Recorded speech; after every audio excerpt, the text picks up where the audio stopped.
Petraecus la brezhonek, perag ebe krouet, pegoulz agal. Evit kompren petraecus la brezhonek vraiment, de a hirie, eret mon kouzlarat kanla en arok. Da la rader an d'ober un tom istor. Marteze peus klaouet komz deus gwalarn, deus speret gwalarn, et penkentan en ugenvet kanvet, zo bet zo diwanet e speret ur bern tut, pas epken e breiz, pas epken e brochal, mais la kom en Europa, ar pez a zon ar wezusan war vat e ar 6 breur, se oa ur strolat ar zourien, an anno yo brudetan et touez ar 6 breur, kavout a ret Jeanne Malivel, Creston, Bouillet, a tu develse, hag a reze o doa ur gerstur, a oa a ouel a dren, a ouel a ben, 6 breur war am. Hag ze zo ye da meus koulz vel an art déco. Hag ze oa gwirie vit pezazel deus a lenegez. Ar pal da c'houlse gant un toulatud a oa kroui ur enfin kaout a kroui gant ur speret breizat a keltiek treo modern. A pas chom gant treo koz a pez velaret en un doare disprizus a war folkloraj. Hag unan a roe ur skeudenn da c'houlse a oa un tamm oa ket brau, mais a his koz a oa Théodore Botrem. Setu gwalarn, c'hoant gwalarn da c'houlse a oa kad lenegez modern e breiz hag e brezhonek. Hag a gwalarn a oa ur gelaouenn. Ur gelaouenn an iveren gentan zo deud er-mez e nantekan pem war nugen. Hag zavet ebet ar gelaouenn gant un den peus klaouet e anno meur a wech, e anno officiel Louis Nemo, hag an anno an bet gant ur bertud reparsement. Ar pal da c'houlse a oas kler, kaout e breiz ur zevenadur dei e hunan, hag ober deus ar brezhonek yez evel unanal. Hag ar pez a zo dedennus da c'houd e ze zo bet zavet gant eus strolat tudioank, an ini kosan ne oan evet pemp war nugen, hag an ini yoankan tri war la, hag e oan war dro pemzek. Hag c'hoant dañ an dutse viche dizoloet a lenegez, ne ken lenegez ar bro, mais lenegez ar bet. A bez dre ar brezhonek. Se zo koz e kavet en iverennoù gwalarn, troedigezioù vel troedigezioù Shakespeare, pe Calderon, pe Sinch, pe Pushkin, enfin Eschil, pe c'hoaz ar mebligit nogion, tout d'an traouse, pe kalz donte, zo bet troet e brezhonek. A d'ar meus koulz e krog a brezhonegerien zo, da skrivan waraon e brezhonek, skridou a c'haller larat modern, hag a zo deud da vean klasel bremañ. Menegiran da skouer chakez rioù gant gaouten ar wahez, pe chakez kerien gant ar hortoul, pe c'hoaz a beozen gant Ervelina Geraouel, pe dremant an kou. Gant nouenons, gant l'angleiz, a liwer an veet. Hag ie et ouez ar skrivannerienn se e kaver ur plar, a skrivet din an anno me aven. Marteze peus bet klevet komz, hag skrivet e deus neket ur roman, ne kentor an evel hir lakon, a zo anvet ar folez yaouank. Hag ar folez yaouank zo bet gret gant ar skritse ur film e galek. Gant un den a oa brudet d'ar c'houlse e Yves Allégret. C'est une gret ur film au contant histoire ar folez yaouank e galek, la jeune folle. C'est zo une histoire a dremen e broi werzon, une histoire trop hag evit disko e pegen modern hag a memeustra oa dedennet an dud a ouie brezonek an treo newe, meus c'hoant da laret d'an dud, pur se zo treo zo bet an kouet, e bet troet, e brezonek Faust. E brezonek e troet Faustus an docteur Daunet.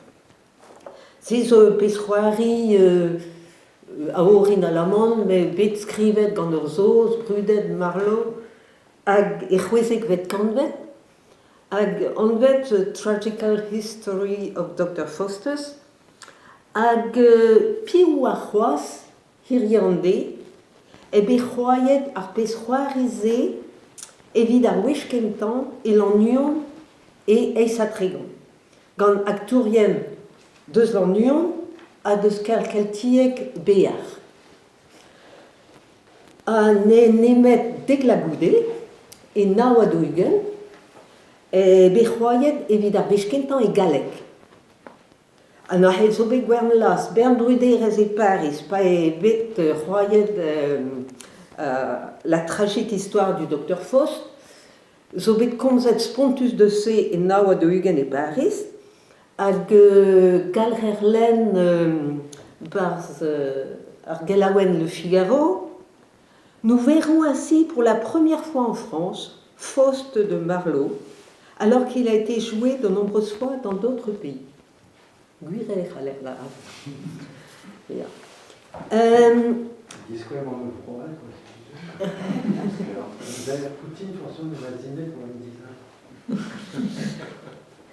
Bon, mais neket a walc'h trei, skrivan, modernad ar yez, redouaie modernad ar geriadurio, a yezadurio, a lerio diski, hag kaout a pezelaret reiskrivadur e brezonek vit tout an dud e breiz, a memeussin. Hag ze zo bet anvet kaeltege, kerne leon treger gwenet. Da la rade, ze zo kendalc'h a labour bet kroget gant arkonidek, gant ernod, gant vale hag an. Met, evel ma war tout an dud, setu ar brezel o tont. Setu achu gant gwalaou e pewar a dolgen.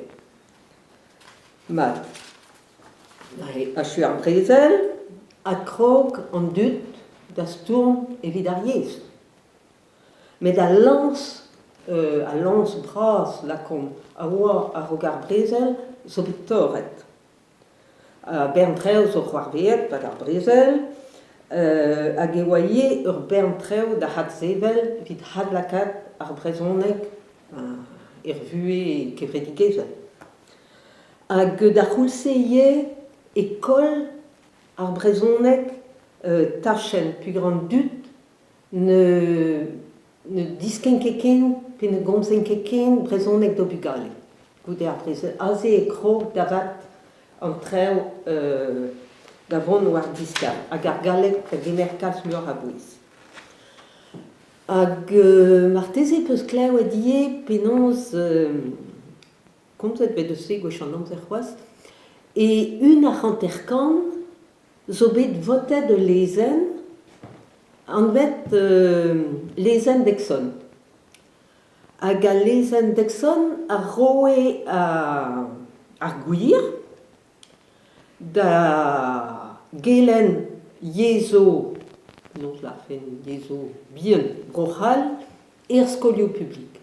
Kugur erskolio preves pe catholique da hulse a ça ne seleket de leur programme.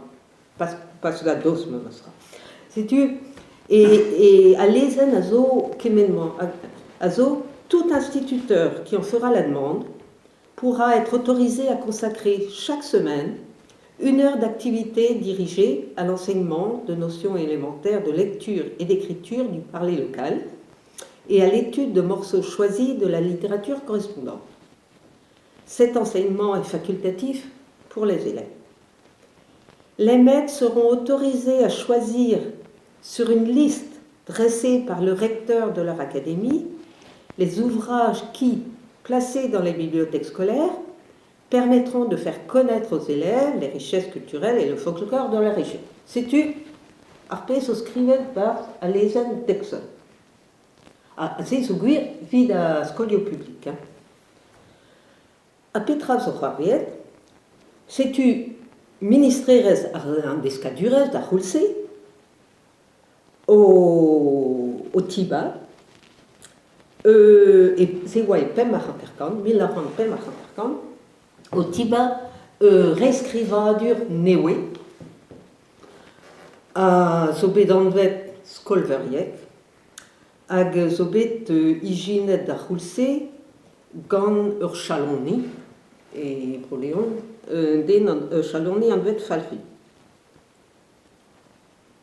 Anahe, Petra Aubert. Puis déjà, très au betquet, rescrivadur, bet digemeret, quand tout le bras adult. Nahe, aze et tiguer da histoire que je la présente. Nahe, un touled aux adurio a wakrog da laburat, pe da gendachel da laburat du stugo de Arbrezel, zo en embrudet. Agarpa la wa, brudant, a difen guirio ar brezonek unvan. A Dristol, a laborio bet boulchet, a kaset a ben a regard brezel, a du stugo de ar brezel. Hag a regentan au non lacat et kusul ar brezonek,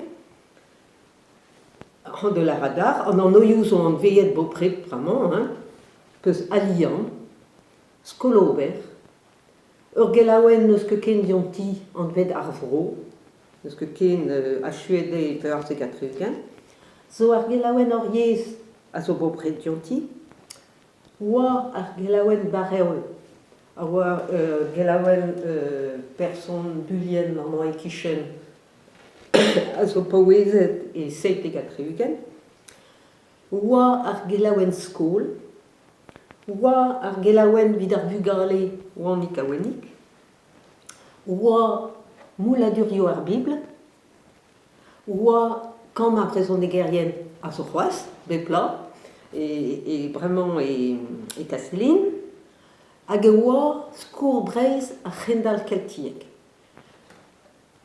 Sais-tu hag e c'hwech ar c'hanterkan, e bedem bannet statutu kusul ar brezonek gelaouen officiel. Hag a boe zo deus kusul ar brezonek. Ar sez oa bet laket e bulien, pa oa bet diskleriet vid a vechkentan. Hag an dutse, ne brode, hag ouspen a c'helaouenou, hag ar pez a re popini, vid ar brezonek, et sourcien ie deus,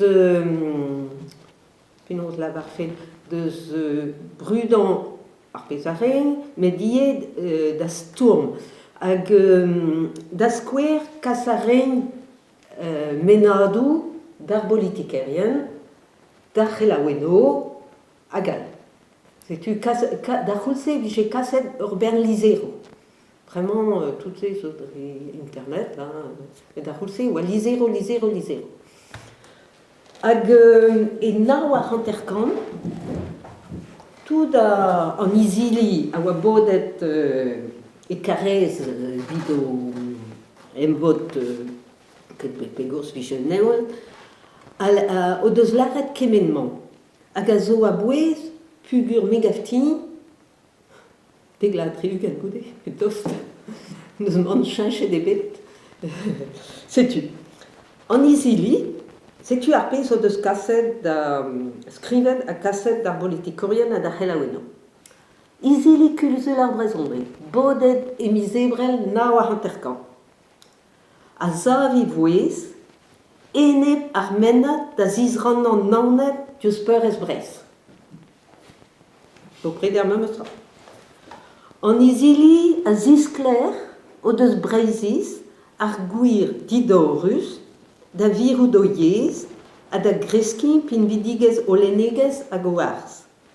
Dreze, e choulenon evel ur guir striz, a sobet crouet, chons pegos, e oa, pustu goude ar brezalier, blawechon Hanterkamp, et ar gelaouenn skol.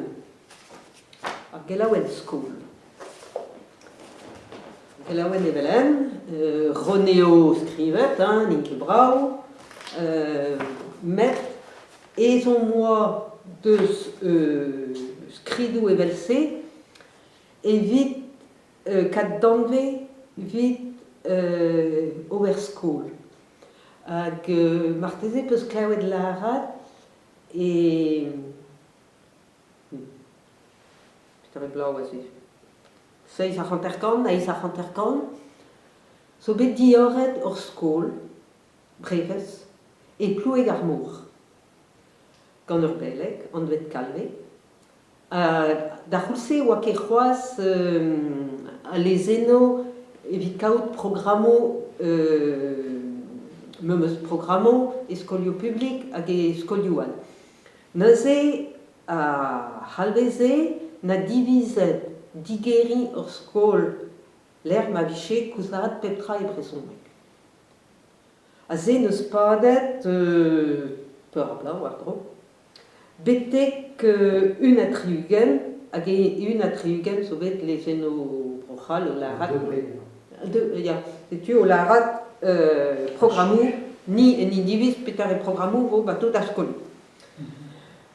Mais d'artos, oaiem treo. C'est-tu skol oa ar gelaouenn e l'er ma viché kavet danve,